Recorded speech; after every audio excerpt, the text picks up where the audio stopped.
কি ভদ্র মহাশয়রা, আপনারা বলে প্রত্যেক দিন সকালে সব কিছু খাওয়ার আগেই পেটের মধ্যে পলিথিন চালান করে দিচ্ছেন। পলিথিন বুঝিচ্ছেন না, পেস্টের মধ্যে মানে মাইক্রো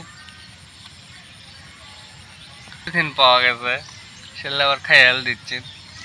যে ফ্রেঞ্চ ফ্রাইয়ের মতো সুগন্ধি, মনে হচ্ছে যে উড়ি শালা কি স্মার্ট হয়ে গেছি, তাই নি?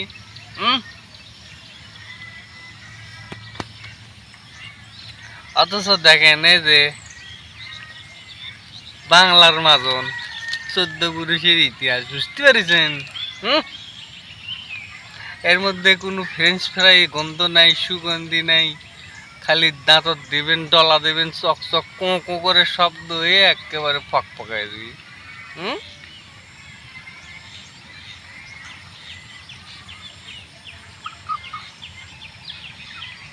কলিটো কবেন খালি ওস্তাদি করতেছি, তাই নিয়ে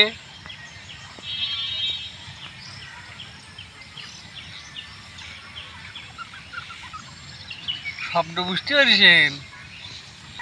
কিন্তু ঘটনা হচ্ছে এই যে আপনারা রোমান সম্রাট যখন নেরু ওর সাম্রাজ্য পুরে শেষ হয়ে গেল, বাঁশি বাজাচ্ছে, আপনারা তো সেই একই কায়দায় বাঁশি বাজে বাজে পেটের মধ্যে কিডনি ফিডনি ফিস্কো মিস্কো সব নষ্ট খেয়াল দিচ্ছেন।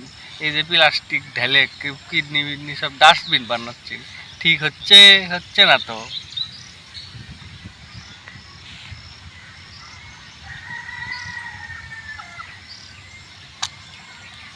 অথচ বাংলার পুরুষ ইতিহাসের ঐতিহ্য এই যে মাজন ইউজ করেছে, কোনোদিন কারো কিছু হয়নি। ডাইরেক্ট কয়লা, কিছু লবঙ্গ